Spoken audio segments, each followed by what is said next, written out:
Para hablar de este tema, tengo el placer de darle la bienvenida a dos, yo no sé si el presidente se refería a ustedes, querido Kurt, querido Julio, pero en cualquier caso les doy la bienvenida. En primer lugar, a mi querido Kurt Hagbart, escritor y periodista. ¿Cómo estás, querido Kurt? Muy bien, mi querido amigo. Un gran gusto estar nuevamente contigo en este mes de los jueves. Perfecto. Y también va a estar con nosotros Julio Broniman. ¿Cómo estás, Julio? Pues un gusto de estar aquí en esta mesa de análisis. Mucho gusto, Jaime, no habíamos coincidido aquí en Sin Censura. Un gusto, un honor estar aquí, desde luego, como siempre, con mi buen amigo Kurt. Un saludo y un abrazo. Y también agradecerle a toda la audiencia, a todos los que ya están conectados y están poniendo toda su atención en esta transmisión que está arrancando.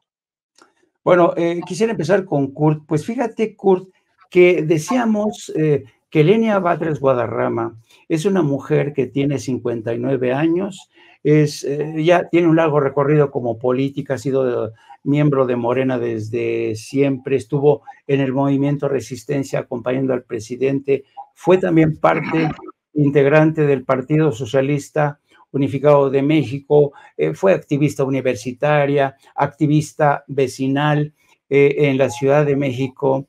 Y la pregunta es, ¿bastará con que Lenia Batres Guadarrama llegue a la Suprema Corte para conseguir darle un golpe de timón o se va a tener que enfrentar con el ala conservadora de la Suprema Corte? ¿Qué te parece esta designación? Sí, Jaime, me parece una muy buena designación por las razones que acabas de esgrimir, ¿no? Además, tiene mucha experiencia ahí como consejera adjunta en la oficina de la presidencia, como asesora del gabinete de AMLO cuando era jefe del gobierno, asesora a Claudio Sheinbaum, conoce íntimamente el gobierno tanto en la ciudad como el gobierno federal desde diferentes ángulos y con una gran experiencia no solamente de abogada, sino también, como bien mencionas, de activista, ¿no? Y eso está bien, porque es importante que los ministros en la Corte no pierdan de vista, no pierdan su contacto con la gente en la calle, ¿no? La gente que está intentando pulsar a la transformación, ¿no? Como hemos visto, lamentablemente, pues demasiados ministros llegan ahí con todas las prebendas y todos los grandes salarios, ¿no? Y se creen como una cúpula dorada, ¿no? Una casta, ¿no? Y pierden cualquier contacto que hayan tenido con el pueblo, con los movimientos y con las injusticias que siguen imperando en demasiadas partes del país. Entonces, celebro la decisión, ¿no? Eso dicho, va a tener que seguir enfrentando un cabal conservador en la Corte. Es decir, los números no cambian tanto, ¿no?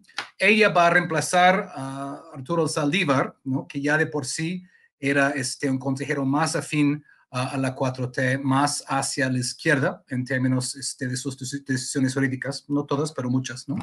Entonces, esta decisión en sí no va a cambiar el número de los ministros en su totalidad, pero no dudo en que vaya a ser una gran voz, ¿no? A favor de los principios de la justicia en la Corte. Y pues mi opinión es que el Senado, la oposición en el Senado, no jugaron muy bien sus cartas, ¿no? Como bien sabemos, el presidente ofrece una terna que el Senado puede rechazar o aceptar o rechazar, ¿no? Con su mayoría calificada. Si no, el presidente manda otra terna, ¿no? Por eso, normalmente lo que la oposición haría sería de escoger lo que ellos consideran el menos peor de la terna, sabiendo que, pues, si rechazan esta terna, el presidente va a enviar otra terna, y si rechazan esta terna, el presidente va a escoger el ministro o la ministra con sus propias facultades presidenciales, ¿no? Me parece que la decisión lógica habría sido que escogieran o que dieran sus votos al que pues les parecía menos, ¿no? Menos mal para ellos, ¿no? No lo hicieron, dijeron no a la segunda terna. Y creo que la idea fue intentar retratar para los que no conocen el mecanismo constitucional en México, como ahí está el presidente autoritario, ¿no? Escogiendo por primera vez la ministra por dedazo, mira qué autoritario, mira qué dictador, ¿no? Bueno, ya envió sus ternas, ¿no? Pudieron haber escogido y no lo hicieron. Entonces, pues el ministro se tuvo que escoger, ¿no? Entonces, creo que esta fue su jugada. No me parece que haya sido una jugada exitosa. Yo creo que la gente bien entiende cómo funciona eso, ¿no? Y vaya, el presidente tuvo todas sus facultades para escoger, para mí, a una muy buena ministra, Jaime. Pues, y coincido con tu análisis, querido Kurt. Yo creo que, al igual que tú, que la oposición jugó mal su estrategia, porque al final del día, pues le entregaron en bandeja de plata la decisión al presidente. Julio, querido Julio, ¿cómo te imaginas tú que va a ser la llegada de Lenia Batres a la Suprema Corte? Te lo digo porque, evidentemente, como bien decía Kurt, los actuales, los magistrados que conforman la mayoría de la Suprema Corte, pues son magistrados que se consideran a sí mismos miembros de una aristocracia, ¿no? Incluso Norma Piña considera, si a tenor, por ejemplo, del informe que presentó ayer Norma Piña, algunos miembros de la Suprema Corte se consideran a sí mismos primos interpares, ¿no? Ante el Poder Legislativo y el Poder Ejecutivo. Y con este tipo de actitudes, con atmósfera de afeites, de aristócratas, de aires de aristocracia, ¿tú crees cómo llegará Lenia Batres a una atmósfera enrarecida? ¿Sabrá adaptarse a las condiciones adversas a las que vaya a la Suprema Corte? Pues bueno, yo creo que lo que va a venir sucediendo ya en un futuro no muy lejano va a ser prácticamente romper con el contubernio que existe dentro de lo que nosotros conocemos como la Suprema Corte de Justicia, que coloquialmente muchos de nosotros la llamamos la Suprema Corte de Injusticia de la Nación. Hay un contubernio, hay una asociación delictuosa, hay un asunto precisamente desde ahí, lo sabemos perfectamente, se han encumbrado y se ha dado pauta precisamente para encubrir, para proteger y para favorecer a un sector, a una oligarquía de los que ahora les tocó ser la oposición. Y bueno, pues es prácticamente una de las últimas trincheras que les queda. Y con la llegada de la ministra, de esta nueva ministra, ¿qué es lo que va a venir sucediendo? Pues por mucho que estén diciendo que es un dedazo, a ver, se presentó una terna, perdieron su oportunidad. Ahora que es la llegada de esta ministra a la Suprema Corte de Justicia, se van a romper de alguna manera, así lo considero yo, con los esquemas o con los cánones ya establecidos de esta élite magisterial. ¿A qué me refiero? Está llegando una persona que viene de haber militado años en el activismo, no nada más político, sino también social. Una persona que ha representado y que ha estado abanderada, ya ha estado al frente de movimientos de izquierda, de movimientos progresistas, y que ha sido una pieza clave precisamente para la conformación de este equipo dentro de la Cuarta Transformación, cercano al presidente y sobre todo también no ajena y cercana, voy a decirlo así, a la futura presidenta de México, la doctora Claudia Sheinbaum. Y esto es un embate para la oposición, ni modo, de alguna manera aquí estamos viendo cómo el presidente sabe mover las fichas, es un excelente ajedrecista, y sí, yo en lo personal considero que él, sabiendo que la propuesta que él iba a tener, que la propuesta que él estaba poniendo, como le iban a echar para atrás, primera llamada, segunda llamada, bingo, se queda y va a ser fulanita de tal. Es decir, yo creo que aquí los ministros, finalmente, los de este cartel legislativo, de alguna manera, pues están siendo víctimas de sus malas decisiones por el encubrimiento. Y pues como ya sabemos, y obviamente el licenciado Andrés Manuel López Obrador sabe exactamente quiénes son y de qué pie cojean, pues prácticamente ellos propiciaron de una forma directa o indirecta la llegada de la nueva ministra, precisamente para reforzar las filas de lo que viene siendo la justicia, la procuración de justicia dentro del Poder Judicial de la Federación. Me gustaría, querido Kurt, pasar al siguiente tema. Tiene que ver con los estira y afloja que se están produciendo. A ver, un momentito, por favor. Un momentito, por favor. Sí. Así un...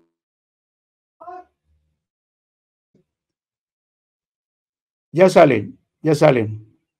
Una disculpa, Kurt. Es que como estamos solos, mi esposa y yo en casa, no hay quien responda al teléfono. Bueno, te quería decir, Kurt, hay otro tema que hemos estado al pendiente de este tema en el curso de las últimas, diría yo, semanas, y tiene que ver, uno, con la batalla que se está librando en el Congreso de la Ciudad de México para ratificar o no a Ernestina Godoy como fiscal general de la Ciudad de México. Pero hoy mismo nos sorprendía a todos nosotros la noticia con la renuncia de Adrián Rubalcaba al PRI. Adrián Rubalcaba, como tú sabes, era delegado del PRI en la Coajimalpa. Se ha señalado que es el novio, tinieblo, lo que tú quieras, de Sandra Cuevas. Este dúo dinámico, en cuanto se enteraron que el PRI de Alito los había traicionado y que respaldaba la designación de Santiago Taboada como candidato de la coalición para la Ciudad de México, pues se sintieron pues realmente traicionados. Y hoy mismo Adrián Rubalcaba pues daba a conocer que renunciaba al PRI junto con un notable grupo de seguidores o simpatizantes del mismo partido, y decía que se iban a sumar a la causa de Claudia Sheinbaum. Fíjate lo interesante, Kurt. Ayer mismo, cuando se estaba debatiendo en el Congreso de la Ciudad de México la ratificación de Ernestina Godoy, llegó el momento en que Morena toma la decisión de romper y posponer el debate. Y yo sospecho, no digo que esto sea un hecho, sospecho que la decisión de cancelar o suspender o reventar la sesión del Congreso de la Ciudad de México estuvo relacionado con la negociación que se estaba manteniendo entre el equipo de Claudia y la gente de Adrián Rubalcaba, porque yo no me creo que Adrián Rubalcaba dijera hoy que se iban a sumar al equipo de Claudia sin antes haber conversado con ella, sin antes haber negociado. En cualquier caso, pues esto va a impactar evidentemente en la aprobación o ratificación o no de Ernestina Godoy. Insisto, estamos ahora en el terreno de la especulación. No sabemos si el equipo de Claudia Sheinbaum negoció con Adrián Rubalcaba, pero vamos a tenernos a la renuncia de Adrián Rubalcaba por el momento para ver de qué manera va a impactar o puede impactar en la reconfiguración de alianzas de cara a la batalla electoral del 2024. ¿Qué te parece a ti esto, todo lo que se está moviendo? Sí, Jaime, es un tema muy intrincante con muchos tentáculos, ¿no? En muchas áreas. Yo creo que es muy plausible lo que acabas de mencionar acerca de Rubalcaba y eso de posponer la votación mientras se negociaba eso, ¿no? Lo que la oposición está intentando hacer en el Congreso de la Ciudad de México es básicamente reeditar la vieja película, la vieja película, la vieja política en México, ¿no?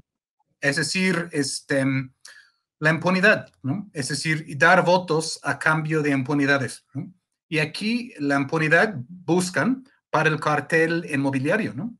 Que vale unos 200, nada menos que unos 200 mil millones de pesos, ¿no? Y sabemos que muchos de los nombres de la oposición, Taboada y demás, están implicados en este cartel inmobiliario, ¿no? Xochitl Gálvez ni hablar, ¿no? Todo esto del asunto de permisos, de construcciones ilegales, incluso peligrosas, ¿no? Usando, ¿no?, su poder, ¿no?, como un enorme conflicto de interés para evadir reglamentos, normas y enriquecerse personalmente, ¿no? Es decir, esta es la quinta esencia de la vieja política en México, que tenemos que padecer todos que vemos aquí todas esas décadas, ¿no? Y por eso, pues, sabemos que hay tanta construcción irregular en todo el país, ¿no? Pero el cartel inmobiliario es, el símbolo de esta corrupción en el Miguel Hidalgo, en algunas de las delegaciones más ricas de la ciudad, ¿no? Con gran impunidad de la que gozaron o pensaban gozar bajo las delegaciones que controlan, ¿no? Por eso bien sabemos, ¿no?, que pues a cambio de Godoy quieren buscar liberación de Christian von Roy o de Gutiérrez de la Torre, ¿no?, el famoso rey de la basura ahí, ¿no? Y proteger sus intereses, como la mafia que son, ¿no? Y qué bueno que Moreno no preste eso. No se puede prestar eso. Esta vieja política, este viejo México ya quedó atrás, ¿no? No más carteles inmobiliarios, no más construcciones ilegales, ¿no? Que con miles de millones de pesos de por medio. Y vaya, no solamente son intereses locales, ¿no? Como bien vimos hace algunas semanas, el New York Times sacó su nota justo antes del voto de ratificación para Ernestina Godoy acerca del supuesto espionaje que condujo, ¿no?, con documentos que la Fiscalía de la CDMX acusa que son apócrifos. Yo no sé, pero me parece muy sospechoso que el New York Times, que pues ha golpeado, ¿no?, ha golpeado al movimiento progresista en este país, un día sí y el otro también, y a veces a base de mentiras, sacara su nota justo antes del voto de ratificación, ¿no? Casi como una nota pagada por Taboada. Esto nada más nos da una idea del tamaño, de la dimensión de intereses que están en juego en esos asuntos inmobiliarios, ¿no? Por años en México, toda la corrupción pasaba por empresas de construcción, como empresas fachadas, ¿no? Como manera de inflar facturas, ¿no? Pasar dinero por ahí, ¿no? Y ahí enriquecerse a ellos mismos personalmente, a sus empresas y a sus familiares, ¿no? Buscan hacer lo mismo y esto tiene que pararse y todo el peso de la ley tiene que caer encima de eso y es lo que están intentando evitar. Que pongamos el video de Marta Ávila donde denuncia la negociación tan putrefacta que buscaba el PAN. Pero antes de eso, yo nada más quería sumarme a esta revelación de mi querido Kurt, que tiene que ver con periodistas, los corresponsales del New York Times en México. Qué bochorno, qué desvergüenza. Yo cuando vi ese reportaje, sin ser contrastado, sin tocar base, sin realmente comprobar que los documentos que les hicieron llegar eran apócrifos o no. Qué desaseo, Kurt. A mí, francamente, bueno, no es la primera vez que The New York Times o The Washington Post actúan de una forma extraña, sospechosa, ¿no? Pero qué descrédito para la vieja dama de gris, de verdad. Ahora sí les voy a pedir que pongan el video de Marta Ávila y le voy a preguntar a nuestro querido amigo, ¿qué te parece esta estrategia, si es que le podemos llevar estrategia de la oposición, que parece ser que no aprenden, como dice Kurt, parece ser que no se han dado cuenta que la vieja política ha perdido su razón de ser. Así es que te pido, mi querido Julio, que veamos el video al que hacía alusión mi querido Kurt y luego nos des tu opinión. Sí, gracias, diputada presidenta. Pues yo creo que aquí cuando se habla y se participa de que hay que venir a hacer nuestro trabajo, que somos representantes del pueblo, y primeramente yo quiero hacerle una observación, presidenta, porque su papel al frente y en esa mesa es aplicar lo que dice el reglamento. Y en esos momentos usted no lo hizo. Y lo otro, sí, que quede claro que no hubo monedas de cambio para el asunto de Ernestina. Y que aquí queda claro que la ratificación de Ernestina no está como moneda de cambio para que von Rerich salga de la cárcel y para que el PRI también libere a la gente que ha corrompido este país y esta ciudad. Eso que les quede claro. Y aunque Ernestina no sea ratificada, va a seguir la justicia en esta ciudad, porque ustedes nunca van a tener a la fiscal o al fiscal de esta Ciudad de México. Entonces yo le pido, Presidenta, que en base al artículo que señala que son las 5 de la tarde, usted asuma ese papel y le pida al Pleno que vote si estamos a favor o en contra de que continúe. Sáscatelas. Pues así están las cosas. Y yo me sigo preguntando, ¿realmente el PAN cree que va a poder tener éxito echando mano de el viejo saco de trampas que siempre han tenido el PRI y el PAN, querido Julio? Pues bueno, acabamos de ver y somos testigos ya ahorita, esto ya está muy viral en las redes sociales, como este discurso de Marta Ávila de alguna manera es bastante directo, bastante congruente, bastante contundente con lo que está diciendo, porque pues yo creo que nos hemos dado cuenta claramente que a lo que viene siendo los ahora opositores al PRIAN, obviamente hay un asunto de contubernio y de encubrimiento a todo lo que viene siendo el asunto del cartel inmobiliario y debemos de tomar en cuenta, y ya lo sabemos perfectamente, que alguien que ha tomado las directrices y la batuta precisamente para hacer las averiguaciones, para tener las pruebas, para darle seguimiento a este caso con relación al asunto del cartel inmobiliario, que ya viene de muchos años atrás, principalmente en la alcaldía Miguel Hidalgo y que de alguna manera también se ha ido replicando en otras alcaldías, es hoy por hoy Ernestina Godoy. Ha tomado esas directrices, ha tomado esa batuta y obvio la van a tratar y la van a querer bajar de la contienda. Hace poco inclusive estuvieron, el mismo New York Times estuvo diciendo, la misma prensa internacional estaba diciendo acerca de unas llamadas y de que habían solicitado espionaje telefónico y todo este tipo de cosas. ¿Por qué? Porque es parte, no me gusta usar esta palabra, pero no hay otra más que es parte de su golpeteo político, es parte de lo que ellos necesitan para estarse cubriendo o para estarse protegiendo los unos a los otros, porque simple y sencillamente lo que están generando con ese supuesto encubrimiento es quedar cada vez más evidenciados. Por eso estamos viendo que no quieren que llegue, no les conviene que llegue, y con el asunto del discurso de esta representante por parte de la coalición, que es un discurso bastante contundente, ok, si en algún momento no llegara, la fiscalía no va a quedar en manos de ustedes.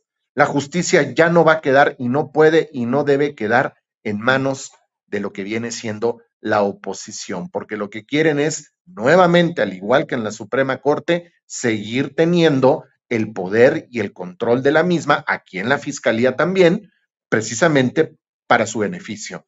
Entonces, ahorita estamos viendo que los de la oposición, pues simple y sencillamente no van a querer, no están esperando, no quieren que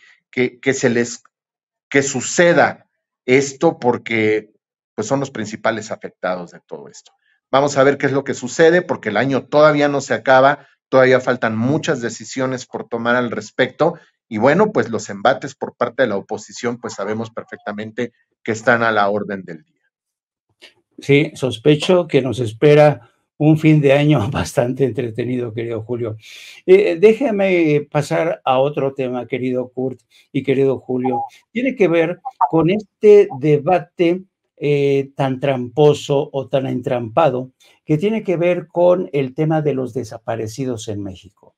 Ustedes saben que este tema se ha convertido en arma arrojadiza, que lo mismo sirve para denunciar la guerra que desató Calderón, que para culpar al actual gobierno de Andrés Manuel López Obrador por haber sido incapaz de identificar y determinar qué fue lo que pasó en realidad. Bueno, pero yo quisiera arrancar con esto, a manera de provocación. Vaya, ustedes saben que muchas veces el tema de los desaparecidos es un tema, es asomarse a esa fosa común que es México, porque hay numerosas fosas, campos de exterminio que han sido denunciados. Asomarse a esas fosas comunes realmente para tratar de inventariar el número de muertes y no solamente eso, determinar cuáles han sido sus identidades, realmente es una tarea titánica y voy a explicarme por qué. Por ejemplo, seguramente ustedes sabrán que en el condado de Los Ángeles, en California, en el condado de Los Ángeles, si uno va a las cámaras frigoríficas del servicio forense, a veces están atestados, llenos de cadáveres de migrantes que nunca son reconocidos, nunca. Son seres anónimos, ¿no? Y ustedes saben que México se ha convertido, pues, un país en una nación de tránsito, de paso, de muchos migrantes que mueren aquí y ya no se vuelve a saber de ellos, ¿no? Yo recordaba, Kurt, Julio, aquella masacre, aquel genocidio que perpetró Estados Unidos en Camboya. ¿Se acuerdan cuando el loco de Nixon bombardeó como loco Camboya? Luego entró el régimen de Pol Pot, se cepilló a miles, millones de gentes.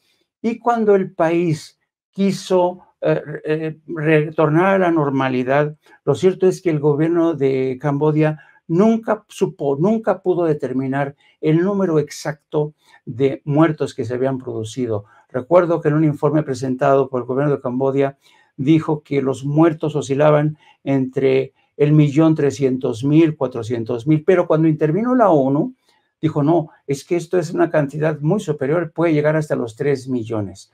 ¿A dónde voy? ¿A dónde voy? Quiero decir que tratar de determinar, tratar de elaborar un inventario exacto de lo que son las desapariciones, los crímenes, después de una guerra soterrada como la que se ha librado en México, es una misión tremendamente imposible. ¿Y qué es lo que está pasando ahora? Que este tema lo están aprovechando desde la oposición, medios afines para golpetear al presidente de México y decirles, usted es un incompetente, no sabe ni el número que hay, lo han acusado de querer borrar el número de víctimas y por más empeño que ha puesto el presidente, por más explicaciones que dé, por ejemplo, la secretaria de Gobernación hablaba un poco de la metodología, una palabra que se ha puesto de moda, que están utilizando para determinar la cifra exacta. Lo cierto es que es un terreno bastante movedizo. ¿Tú qué opinas de todo esto, Kurt? Jaime, ese es un tema muy espinoso, ¿no? El que planteas, ¿no? Y es algo que tiene resonancias internacionales, ¿no? Muy desafortunadas. Tú mencionaste el genocidio en Camboya, ¿no? Después del bombardeo ilegal de Nixon, que ya estaba aplicando su propio genocidio en Vietnam, luego bombardeó a Camboya como país no combatiente, conduciendo al régimen de Pol Pot y las masacres que mencionas, que todavía no se lejos de encontrar a todos los víctimas de ahí. A eso podemos sumar varias de las otras genocidios mundiales, ¿no? Se me hizo pensar en Timor del Este, ¿no? El enorme masacre de Indonesia apoyado por el gobierno de Ford de Estados Unidos, la masacre de un gran porcentaje de la población de Timor del Este, otra vez en muchos casos irresueltos, Ruanda en los años 90. Ahorita estamos viendo un genocidio también en Palestina. En estos 2 meses han matado unos 20,000 palestinos, pero para dimensionar esto, ¿no? Han matado a 20,000 palestinos, que pues es un genocidio en curso sin duda, ¿no? Pero desde 2006 en México han matado hasta 200,000. ¿no? Es decir, 10 veces esto, obviamente en un espacio más largo, mucho más largo de tiempo, ¿no? Pero la cantidad de muertos en este país, de manera silenciosa en muchos casos, es tremenda, ¿no? Si hablamos de unos 200,000, ¿no? Llegar a resolver esto, las fosas comunes, obviamente muchas de esas fosas en zonas que todavía son zonas de alto conflicto, es sumamente difícil, ¿no? Podemos hablar, por ejemplo, de lo que está pasando en España, ¿no? Franco murió en el año 75, ya casi hasta 50 años, ¿no? Pero aún así, apenas han excavado una cantidad de las fosas comunes de la guerra civil ahí, en muchos casos con grupos comunitarios, porque no contaban con apoyo del gobierno en absoluto durante muchos años. Y apenas andan en esa tarea. Es una tarea muy... Es decir, pensemos eso, 50 años después de la muerte de Franco. Y siguen en eso, de excavar fosas y identificar a las víctimas. Es decir, es una tarea lamentablemente de largo plazo y todos quisiéramos que se hiciera más rápido, ¿no? No podemos subestimar el dolor de los familiares, ¿no? Han dicho varias veces que es una cosa tener un cuerpo para sepultar, ¿no? Y para rezar y visitar, ¿no? Es muy otro de no saber, ¿no? Dónde está tu familiar, tu esposo, tu padre, tu madre, tu hijo, tu hija, ¿no? Entonces uno entiende absolutamente el dolor de los familiares que quieren identificar los cuerpos de sus víctimas para darles un sepulto digno, ¿no? Y cristianos sí profesan, ¿no? En medio de tanto dolor, ¿no? Desatado por una guerra contra el narcotráfico absolutamente necesaria en este país, ¿no? Con armas de Estados Unidos, ¿no? Usados por alguien que llegó, desencadenada por alguien que llegó espuriamente a la presidencia, ¿no? Y convirtió el país en un campo de guerra, una fosa común, ¿no? Me parece muy lamentable, ¿no? Si es que hay esas voces que mencionas que están intentando politizar eso para sus propios fines miserables, ¿no? Porque fue la oposición que mucho hizo para desencadenar esta guerra en el país, ¿no? Que causó tanta muerte, tanto sufrimiento, ¿no? Y que no paró el flujo de drogas, no paró la violencia, todo el contrario, todo el contrario, ¿no? Entonces me parece de lo más vil de politizar un tema así, cuando todo el esfuerzo debe ser para apoyar a los familiares y para apoyar los esfuerzos para buscar las fosas, ¿no? En lugar de intentar hacer un golpeteo muy miserable a mi punto de vista.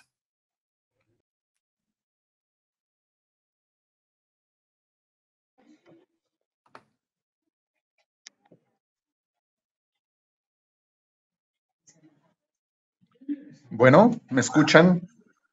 Pues bueno, con la noticia, no sé si están enterados, acaba de haber un microsismo en la Ciudad de México hace unos cuantos minutos, por eso tuve que poner en pausa mi pantalla, mi audio y todo esto.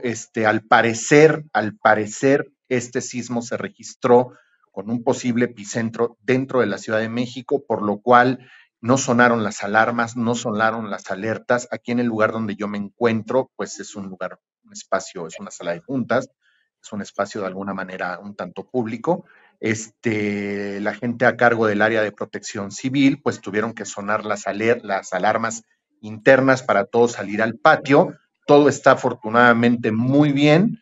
Nada más fue el puro susto, pero quiero mencionar que también a inicio de esta semana se registraron 3 microsismos seguiditos, prácticamente en menos de 10, 15 minutos, con un intervalo muy, muy corto de tiempo y con epicentro también en la zona sur de la Ciudad de México, más o menos hacia la zona de Mixcoac.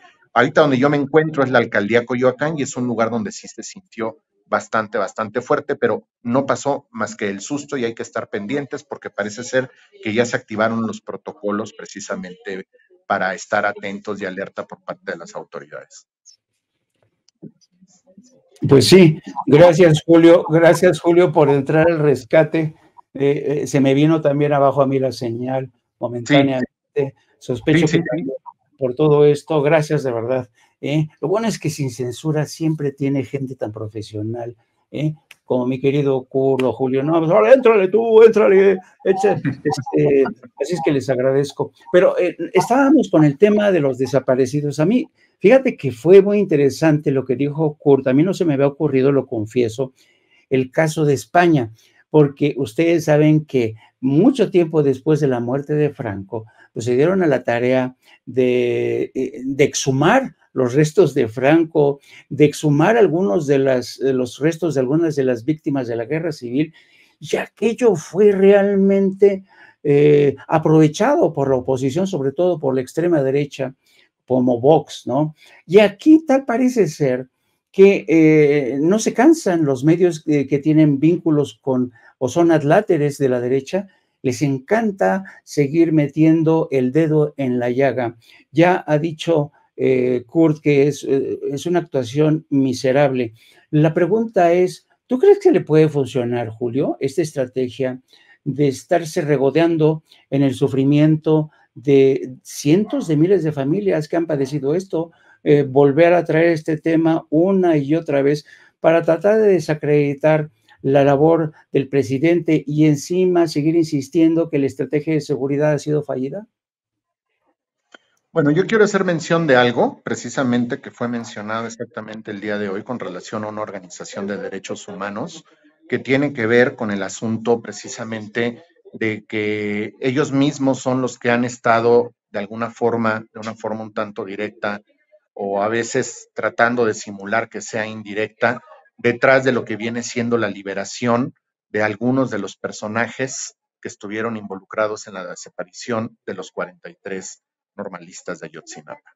El presidente, ya una vez que estaba a punto de retirarse de la conferencia del día de hoy, prácticamente ¿qué fue lo que hizo? Lo que empezó a hacer en pocas palabras, simple y sencillamente fue dar una explicación acerca de lo que él considera que es una investigación propia, es un análisis propio, con una postura, con una situación donde está hablando acerca de lo que es la organización esta, Miguel, la organización que lleva el nombre de un sacerdote jesuita cristero, aquí en la Ciudad de México, Miguel Agustín Pro, ¿no? Donde dice, a ver, ellos son los mismos que de alguna manera están a favor de ciertos asuntos, defensa de los derechos humanos, apoyando a ciertas organizaciones, a muchos ciudadanos, pero una vez que ya se habían presentado a los señalados, a los inculpados, a muchos de ellos posiblemente involucrados, pues ellos mismos son los que los liberan, ¿no? Con el motivo, con el pretexto de que como también habían padecido una situación de tortura, entonces es cuando ahí los deciden poner en libertad, cuando se sabe perfectamente, y muchos de ellos fueron confesos de haber cometido ciertos crímenes, ¿no? Y bueno, aquí estamos hablando del tema, no nada más el tema de la época del franquismo en España, sino creo que también podemos recordar todo lo que sucedió en el régimen militar, en la dictadura militar en Argentina, con Videla, el asunto de las Madres de Mayo, ahora Abuelas de Mayo, que definitivamente han sido uno de los tantos casos contundentes, y ahí sí, todas estas organizaciones que se dedican a la defensa de los derechos humanos, de las búsquedas de los desaparecidos, pues simple y sencillamente estamos viendo, yo en lo personal lo considero así, están de alguna manera con una postura o están siendo apoyadas o infiltradas o financiadas, sí, para tratar de encontrar a sus familiares, pero independientemente de eso, más que nada creo que las han estado utilizando precisamente para poder generar golpes políticos.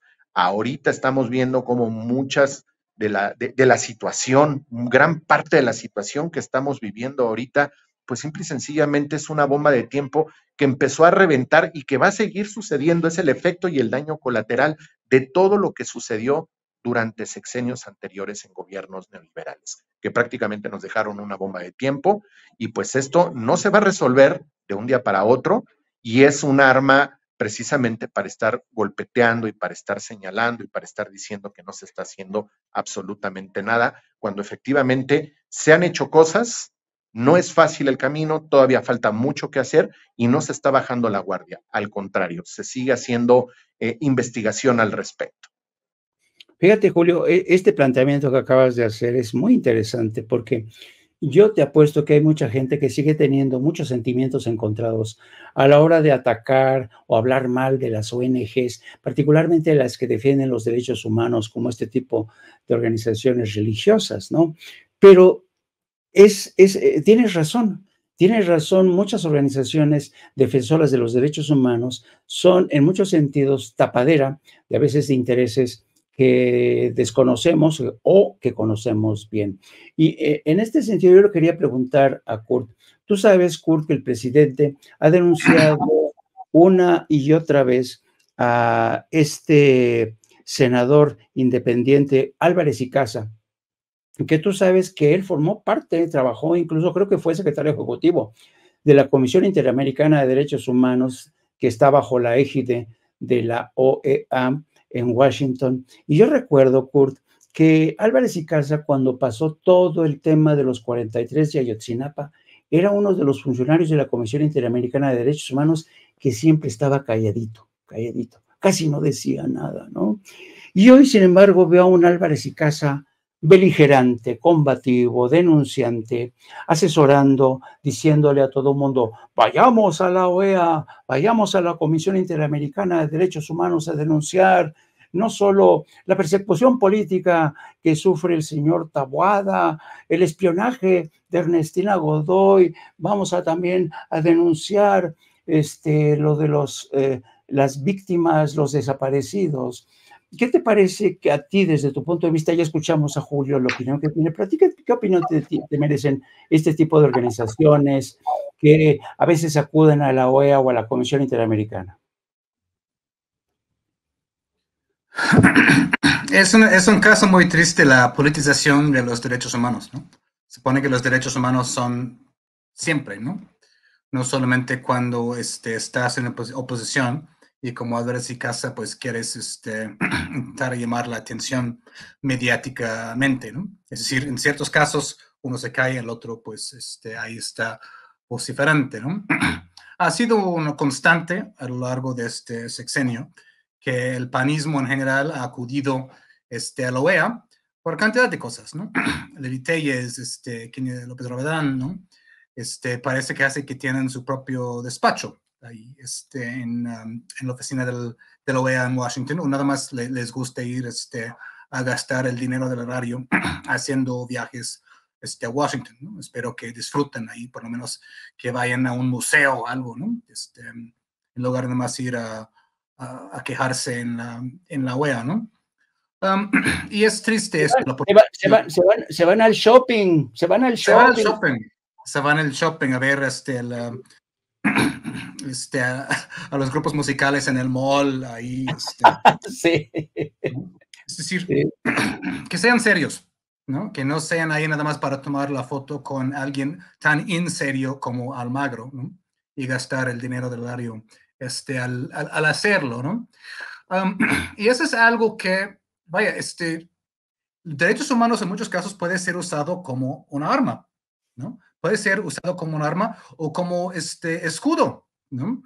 Acabamos de ver justo en Gaza, ¿no? Este bochornoso episodio de la jefa de USAID, ¿no? Amiga tremendo, de tremendo. Tremendo, ¿no? Samantha Power. Mientras el gobierno de Biden está dando bombas de 2,000 kilos a Israel para seguir masacrando a palestinos, ahí está Samantha Power desde USA diciendo, aquí estamos dándoles algunos víveres y algunos camisetas, ¿no? Es decir, este es el asunto de derechos humanos para consumo mediático, ¿no? O la ONU, ¿no? Sacando sus anuncios, ¿no? Que ya estamos festejando el aniversario del protocolo antigenocidio. Ah, sí, bien. Ah, sí. Ah, qué bueno que estén festejando su protocolo antigenocidio, ¿no? Lamentablemente, en demasiados casos, los derechos humanos es una manera para que gente bien conectada tenga trabajos internacionales en capitales mundiales con altos salarios, viajando de ahí, ¿no? Gastando combustible, contribuyendo al cambio climático, para luego hacer pose, ¿no? Para hacer pose, ¿no? Como vimos a Samantha Power ahí en Gaza, ¿no? O la ONU, como bien dice el presidente, es un florero. Ahora bien, hay otros casos de grupos de derechos humanos haciendo grandes labores y grandes trabajos, ¿no? No quiero pintar a todos con la misma brocha, ni mucho menos, ¿no? Pero en demasiados casos vemos esto, una weaponization, como decimos en inglés, del caso de derechos humanos. Eso es algo que Estados Unidos es especialista en eso, ¿no? Estados Unidos arma el mundo con sus empresas armamentísticas. Y luego se dicen preocupado por el estado de derechos humanos en China, en Rusia, en Irán, en el Medio Oriente, en Cuba, ¿no? En Cuba. países donde ellos tienen sus propios intereses que quieren ir avanzando, siempre usan los derechos humanos como una arma, ¿no? Como si ellos no fueran los violadores número uno de derechos humanos, como estamos viendo ahorita mismo en Gaza. Entonces, hay que tener mucho cuidado con este discurso, mucho cuidado con este discurso, y ir discriminando entre este mundillo de personas que están trabajando en esas organizaciones de derechos humanos, quienes lo están diciendo desde una base de sinceridad y quienes, justamente como Álvarez y Casas, están haciendo nada más para pues, promover sus propios intereses políticos personales del partido, ¿no?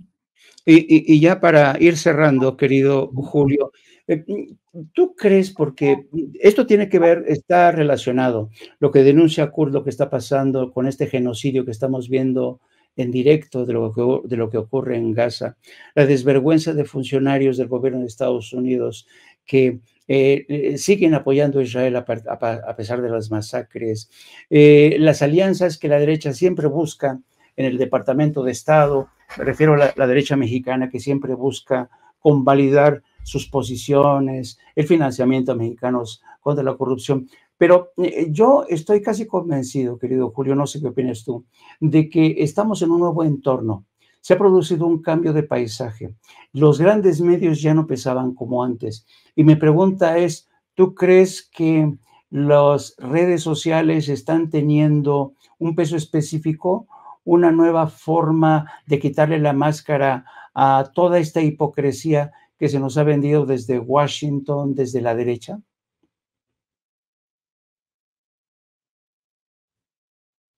Tu micrófono, Julio. Perdón. Con relación a lo que al tema que se está tocando ahorita, me viene a la mente y saco a colación algo que ha sido muy interesante. Yo recuerdo que cuando ya estaba iniciado el conflicto en Ucrania, ciertos sectores de lo que viene siendo el bando ahora opositor fueron a hacer turismo de guerra. Sí. Fueron algunos legisladores de la bancada panista, del bando ultraconservador, como dice el presidente, y es muy bien dicho, del bando de los neoporfiristas, yo los llamaría inclusive los huertistas. Sí. Precisamente este grupo de huertistas fueron a Ucrania a hacer turismo político. Incluso Denis Dresser en algún momento fue y se entrevistó con unos chavos así como en Ucrania, abrazó a un militar, se fotografió con él, con el mismo Zelensky, pero como si ellos fueran los embajadores de México ante el mundo, cuando en realidad ni siquiera lo son. Recordemos que mismo Cuadri no hace mucho tiempo también, que ahorita como que ya le bajó un poquito, porque ya no se ha vuelto tan polémico, pero en algún momento también, ¿qué fue lo que hizo? Llegó a pararse en lo que viene siendo la OTAN. Fue a Europa, fue a la OTAN. ¿Qué estuvo haciendo? Fue a tomarse una foto, yo no sé si lo recibieron o no lo recibieron. Incluso fue al panteón donde están los restos de Porfirio Díaz, se tomó una fotografía exigiendo y pidiendo que sean repatriados. A ver, momento. Ahora hemos visto también cómo cuando los personajes del bando opositor hay algo que no les gusta y algo que no les parece, van a acusarnos con la OEA.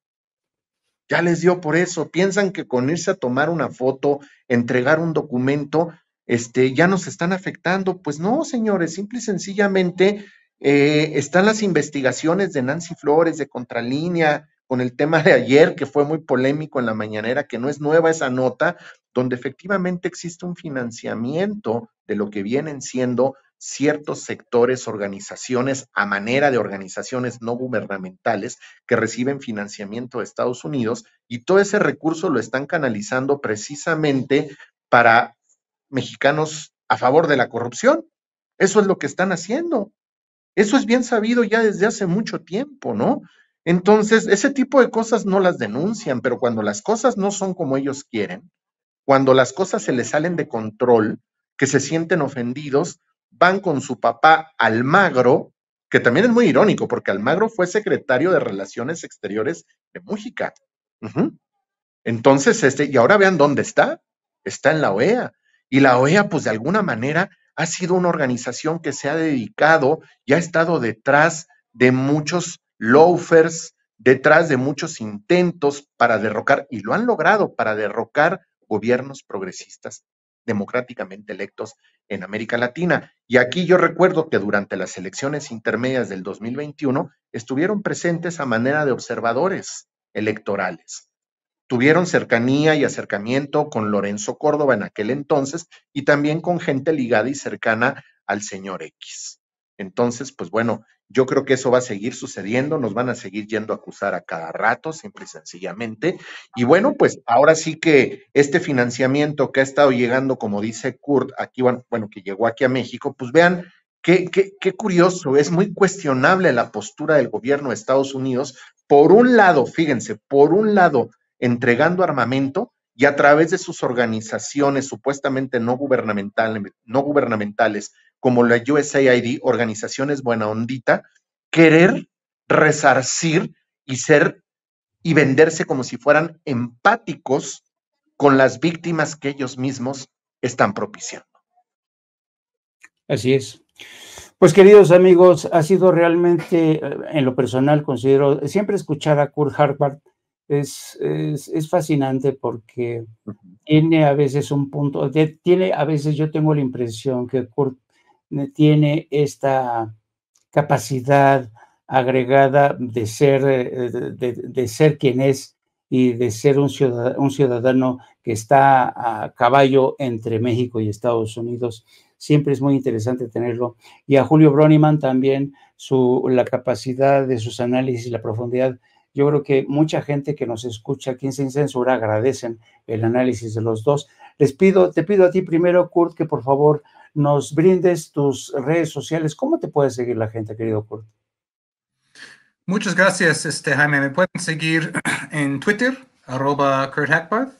Ahí mi nombre completo. Ahí en Twitter escribo en la revista Jacobin y luego esos artículos muchas veces son traducidos a Jacobin América Latina.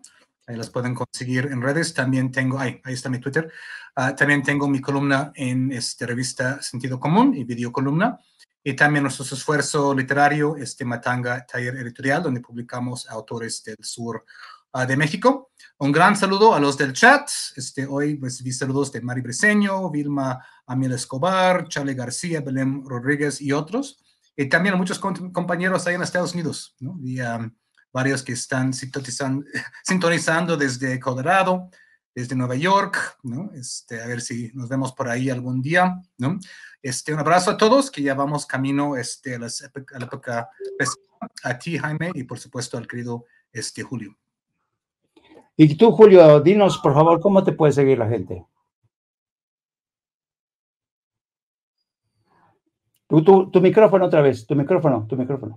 Otra vez este micrófono me está dando Bueno, pues primero que nada, muchas gracias a todo el equipo y a toda la familia Sin Censura por esta invitación. La verdad es muy grato estar charlando con ustedes y desde luego también un agradecimiento a toda la audiencia que están atentos siempre a la transmisión, que participan en el chat.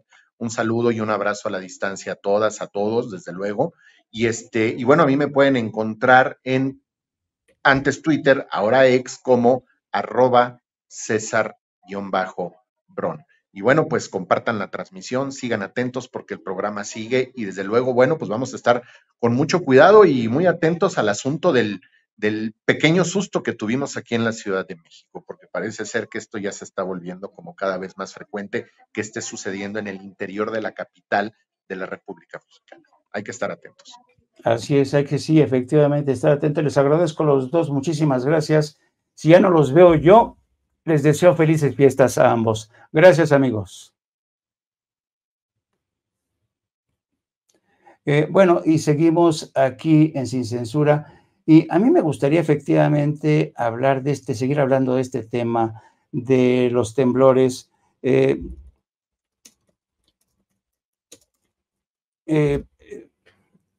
Porque, como decía Julio, ya son 2 días que se están produciendo estos temblores. Y lo interesante del caso es que están surgiendo porque tienen un efecto dispar, ¿no? Por ejemplo, en el sur de la ciudad se siente mucho menos que en ciertas partes. Por ejemplo, en la Benito Juárez se siente más, o en la colonia de Doctores, ¿no? Y esto tiene que ver con la estructura misma de los suelos en la Ciudad de México. Ustedes saben, por ejemplo, en el sur de la Ciudad de México, gracias a la erupción del volcán Iztle, pues hace 1700 años dejó toda una capa de piedra volcánica, y por eso mismo muchas edificaciones están más firmes, más consolidadas.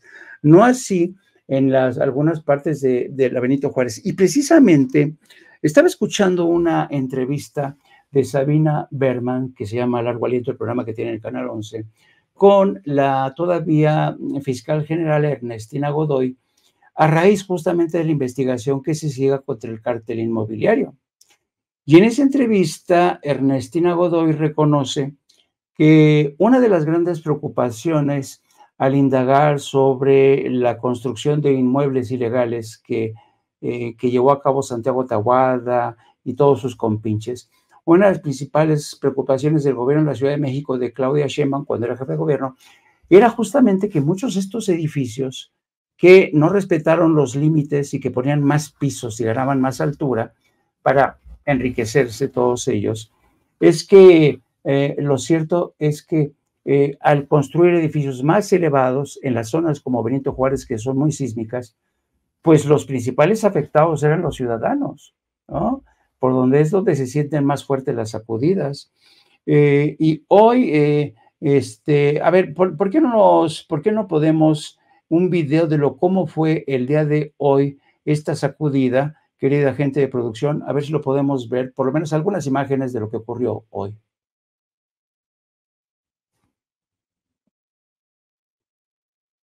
¿Lo tenemos?